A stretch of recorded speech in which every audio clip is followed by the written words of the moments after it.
पिछले वीडियो में हमने गाउस के नियम के दो अनुप्रयोग पढ़े थे। एक समरूप आवेशित गोलीय कोश के कारण विद्युत क्षेत्र की तीव्रता, और फिर उसके बाद हमने एक चालक गोला जो Q आवेश से आवेशित था उसके कारण विद्युत क्षेत्र की तीव्रता पड़ी। इन गोलीय कोशों या गोलों से संबंधित यह तीसरी एप्लीकेशन है और आज की चर्चा है समरूप आवेशित एक अचालक गोला। ध्यान दीजिए, पिछले जो वीडियो में चर्चा की गई थी वह चालक गोले की गई थी या गोलीय कोश की गई थी। तो इनको जो दिया गया आवेश था वो उनके बाहरी पृष्ठ पर एक समान रूप से वितरित था। आज की जो चर्चा है वो अचालक गोलों से संबंधित है। अचालक गोले को जो भी आवेश दिया जाता है वह सदैव उसके उसी भाग पर विद्यमान होता है जहाँ वह दिया जाता है। तात्पर्य यह है कि चालक को जो आवेश देते हैं वह उसके भीतरी भाग में नहीं रह सकता। इसका कारण है समान प्रवृत्ति के जो आवेश हैं वो प्रतिकर्षण करते हैं और ऐसे में वे चालक में गति करते हैं। तो यदि चालक को अतिरिक्त आवेश दिया जाए तो प्रतिकर्षण के कारण ये इतनी दूर जाने को प्रवृत्त होंगे जितनी दूर ये जा सकते हैं, और अधिकतम जो दूरी संभव होगी वह होगी उनकी बाह्य सतह। धात्विक चालकों के लिए इसे आसानी से समझा जा सकता है कि चालक के भीतर विद्युत क्षेत्र शून्य नहीं होता, तो उसके भीतर उपस्थित मुक्त इलेक्ट्रॉन बल अनुभव कर गति करते और धारा प्रवाहित होती, जबकि विलगित चालकों में इस प्रकार की कोई धारा प्रवाहित होती हमें प्रतीत नहीं होती। तो अतिरिक्त आवेशों की गति समाप्त हो जाती है और प्रत्येक आवेश पर परिणामी विद्युत बल शून्य है। यह अवस्था स्थिर विद्युत साम्य कहलाती है। तो यह चालक और अचालक गोले में अंतर है। कंक्लूजन यह है कि चालक का आवेश उसके बाहरी सतह पर वितरित होता है और अचालक गोले को जो आवेश दिया जाता है वह वहीं रहता है जहां वह दिया गया है। तो एक हम समरूप आवेशित अचालक गोले के कारण विद्युत क्षेत्र की तीव्रता की गणना कर रहे हैं। और फिर से याद दिला दें, अचालक वस्तु को दिया गया आवेश उसी स्थान पर रहता है जहां उसे दिया गया है। तो इसके लिए हम यहाँ चित्र में देख सकते हैं, r त्रिज्या का एक अचालक गोला है जिस पर एक समान चार्ज घनत्व रो है। यहाँ आयतन आवेश घनत्व की बात की जाएगी रो। मान लीजिए इसको कुल दिया गया धनात्मक आवेश Q है, कैपिटल Q है। अब हम पहला केस ले रहे हैं, जैसे हमने पहले 3 स्थितियां देखी थी उसी तरीके से। सबसे पहले हम बात कर रहे हैं विद्युत क्षेत्र की गणना गोले के बाहर। तो इसके लिए मान लीजिए पहले की तरह कैपिटल R त्रिज्या का एक चालक गोला है, अचालक गोला है। इसको Q आवेश दिया गया है, तो यह Q आवेश इसके संपूर्ण आयतन में समान रूप से विद्यमान होगा। इसकी त्रिज्या हमने R ली है, केंद्र O है सपोज। तो आयतन आवेश घनत्व रो होगा Q अपॉन इसका आयतन V है, तो रो बराबर Q अपॉन V बराबर Q अपॉन 4/3 पाई R Q। अब यदि इस गोले के केंद्र O से स्मॉल r दूरी पर स्थित किसी बिंदु P पर हमें विद्युत क्षेत्र की गणना करनी है, तो हम सममिति के आधार पर एक स्मॉल r त्रिज्या के एक गोले की कल्पना करते हैं।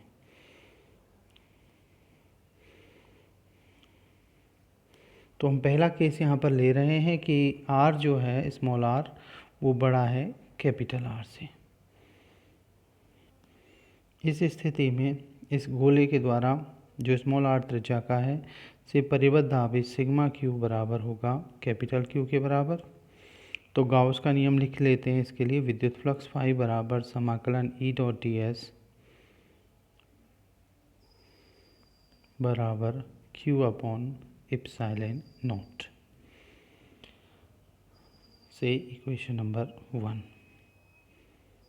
अब यदि इसमें E डॉट ds देखें तो यदि इस बाहर वाले गोले एक छोटे अल्पांश की कल्पना करें,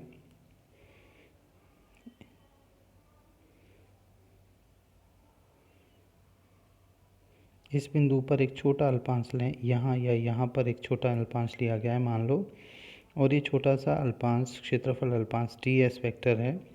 तो इसके लिए विद्युत क्षेत्र ई की दिशा इसी तरीके से होगी और डी एस वेक्टर की दिशा भी इसी दिशा में होगी। तो यहाँ पर ई वेक्टर और डी एस वेक्टर एक ही दिशा में होंगे, जैसा कि आपने पहले पढ़ा है ई और डी एस एक ही दिशा में होंगे। तो ई डॉट डी एस एक ही दिशा में होने से इनके मध्य कोण शून्य होगा और ई डी एस का मान E D S cos zero और कॉस जीरो एक होने से यह ई डी एस के बराबर होगा। तो इस E dot D S vector का मान हो गया आपका ई डी एस। तो फाई इक्वल्स टू हो जाएगा ई डी एस समाकलन के चिन्ह के अंदर बराबर क्यू अपॉन एप्सिलॉन नॉट। ई का मान एक जैसा है क्योंकि जो स्मॉल आर त्रिज्या के गोले का प्रत्येक बिंदु है उसकी दूरी स्मॉल आर ही होगी। तो ई एक समान होने से समाकलन के चिन्ह के बाहर और अंदर आ जाएगा डी एस बराबर क्यू बटे एप्सिलॉन नॉट। डी एस का मान 4πr² के बराबर। तो ई इंटू 4πr² बराबर क्यू अपॉन एप्सिलॉन नॉट। तो ई का व्यंजक हमें मिल गया E equals to 1/4πε0 capital Q upon r²। जैसा कि आपने एक समरूप आवेशित गोलीय कोश के कारण बाहर विद्युत क्षेत्र की तीव्रता या चालक गोले के कारण उसके बाहर स्थित किसी बिंदु पर विद्युत क्षेत्र की तीव्रता के केस में देखा था, यह उसी से मैच करता हुआ है। आप चाहें तो इसे आयतन आवेश घनत्व के पदों में लिख सकते हैं, क्योंकि Q जो है कैपिटल Q उसकी वैल्यू रो इंटू 4/3 पाई r³ के बराबर है। ये V आयतन है उसका और रो आपका आयतन आवेश घनत्व है। तो Q का मान अगर यहाँ सब्स्टिट्यूट कर दिया जाए तो आपको मिलेगा 1/4πε0 Q का मान रो इंटू 4/3 पाई r³ अपॉन r²। यहाँ से 4 पाई कैंसिल हो जाएगा तो आपको मिलेगा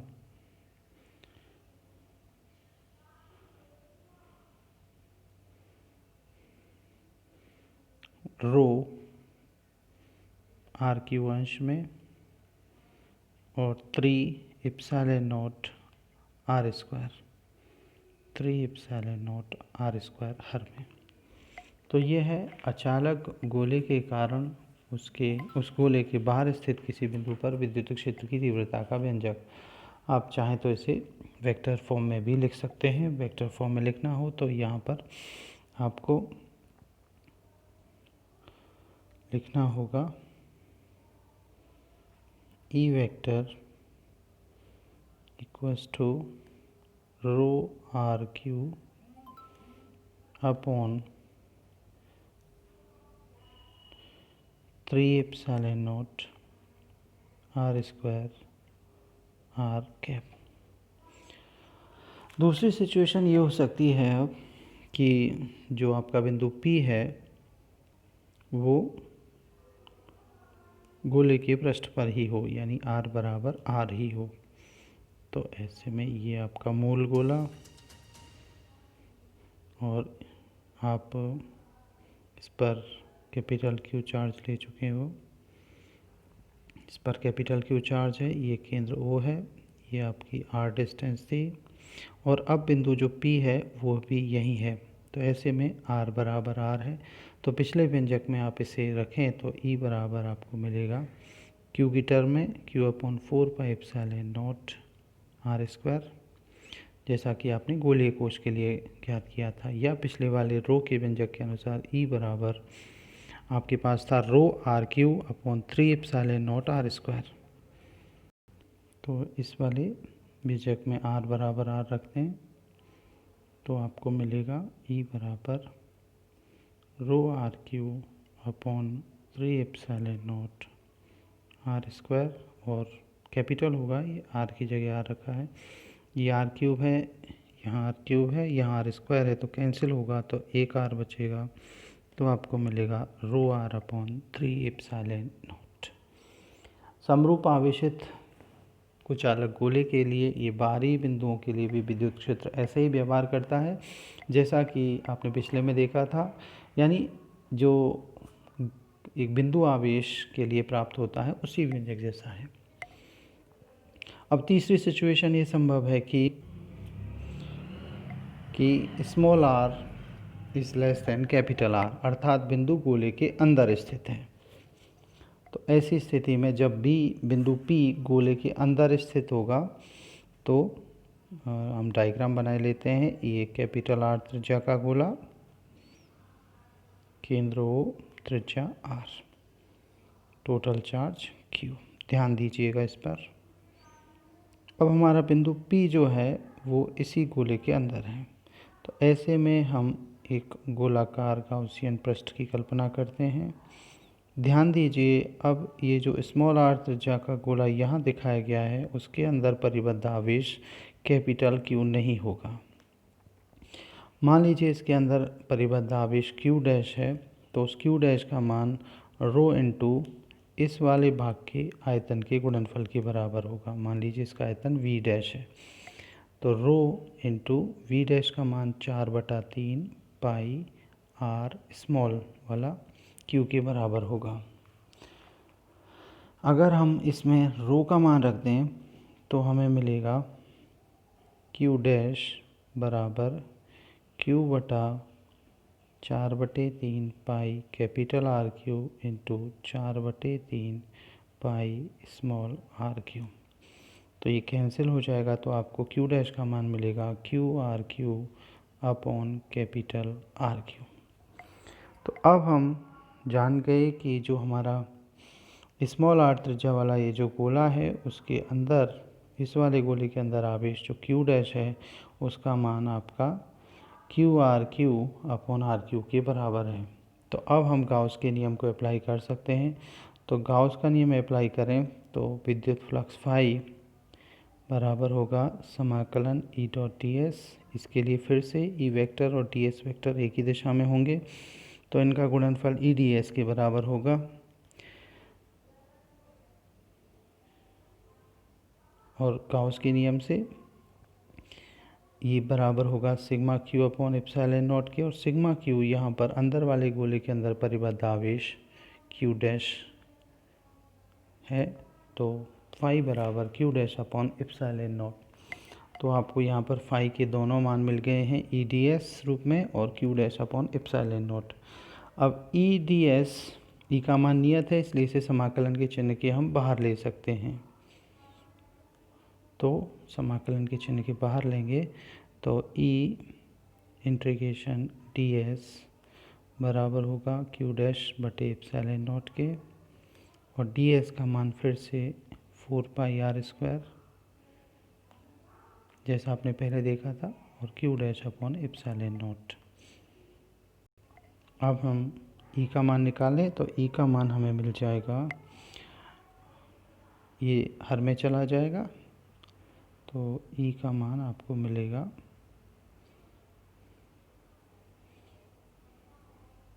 E equals to 1/4 pi epsilon not Q dash upon R square. आप चाहें तो जो Q डैश का मान है वह इसमें पुट कर सकते हैं, जो कि था Q डैश का मान आपको पहले बताया गया था Q small R Q upon capital R Q. तो ये वैल्यू यहाँ पुट कर देंगे, तो मान रख दिए हैं हमने, तो ये Q डैश का मान आपको मिलेगा E बराबर 1/4 पाई एप्सिलॉन नॉट, और ये Q डैश का मान Q small R Q upon R Q into 1/r square. इस R की पावर यहाँ 2 है, यहाँ R की पावर 3 है, तो एक पावर कैंसिल हो जाएगी, तो E का मान आपको मिलेगा 1/4 pi epsilon not QR upon capital R Q.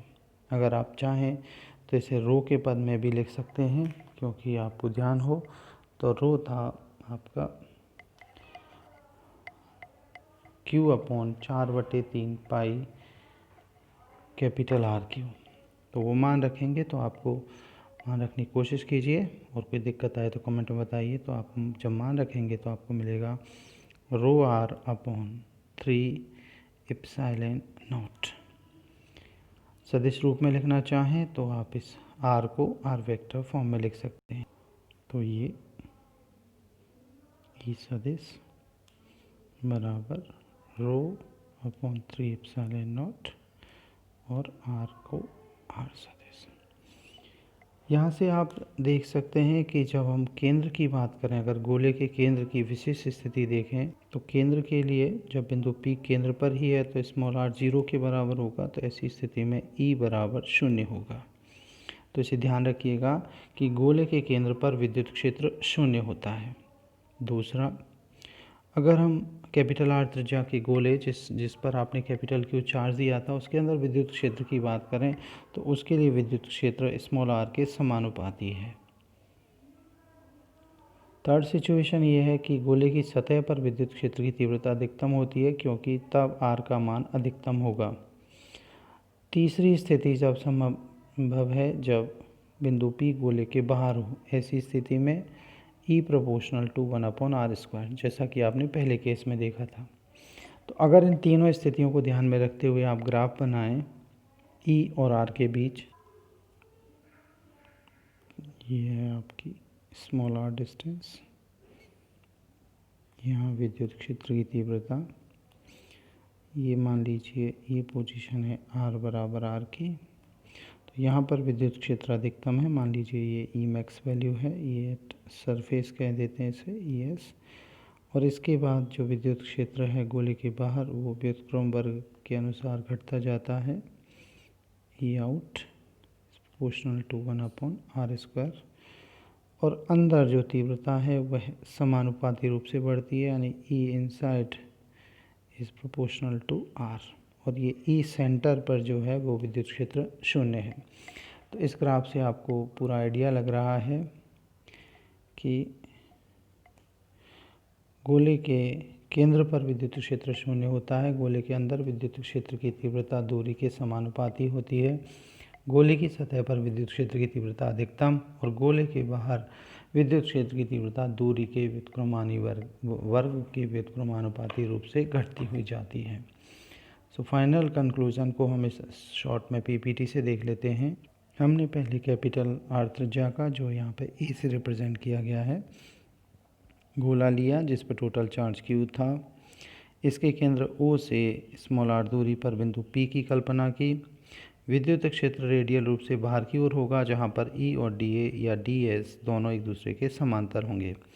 तो गाउस के नियम से ई डॉट डी एस का मान ई इंटू 4πr² के बराबर होगा। गाउस का नियम अप्लाई करें तो क्यू इनसाइड जो है वो टोटल चार्ज आपका कैपिटल क्यू के बराबर ही है। तो ऐसे में फाई आपका क्यू अपॉन एप्सिलॉन नॉट के बराबर होगा। ई इंटू 4πr² ये मान रखा, इन दोनों को इक्वल कर दिया। तो ई आउटसाइड के लिए जब बिंदु पी गोले के बाहर है, और ध्यान दें गोला चालक ही चल रहा है हमारा, तो ई का मान 1/4πε0 क्यू अपॉन r² होता है। दूसरी सिचुएशन थी कि जब हमारा r बराबर r था, तो उस स्थिति में आप सिंपली सब्स्टिट्यूट कर सकते हैं स्मॉल r के स्थान पर कैपिटल R। तो यहाँ स्मॉल r के स्थान पर r² हो जाएगा। थर्ड सिचुएशन है जब अचालक गोले के अंदर बिंदु P स्थित है। तो ऐसे में हम स्मॉल r त्रिज्या के गोलाकार गाउसियन पृष्ठ की कल्पना करते हैं, जैसा कि यहाँ आपको दिखाया गया है। तो लेफ्ट साइड में फिर से integration E dot D A का मान ई इंटू 4πr² के बराबर होगा। गाउसियन पृष्ठ के अंदर आवेश क्यू नहीं है, गोले के आयतन अगर v डैश है तो आयतन आवेश घनत्व रो के लिए आपको क्यू इनसाइड, या जिसे हमने क्यू डैश कहा था, क्यू डैश का मान मिलेगा रो v डैश, यानी रो इंटू 4/3πr3। इन दोनों को इक्वल कर दें तो E into 4πr² equals to Q inside upon epsilon not, और ये आपके Q का मान है। तो आपको E इनसाइड के लिए व्यंजक मिलेगा रो अपॉन 3 एप्सिलॉन नॉट। तो यहाँ पर आपको कंक्लूजन दिखाया गया है, R is greater than R है। तो फाइनल के क्यू अपॉन आर स्क्वायर मिलता है, और R is less than R है तो E equals to K Q upon R Q small R मिलता है। अगर इनका ग्राफ खींचें तो ग्राफ कुछ इस तरीके से प्राप्त होंगे। ये जो डिस्टेंस है ये आर है, यहाँ पर आर बराबर आर, अंदर ये समानुपाती रूप से बढ़ेगी विद्युत क्षेत्र की तीव्रता, और बाहर ये विक्रम के अनुसार बढ़ती है।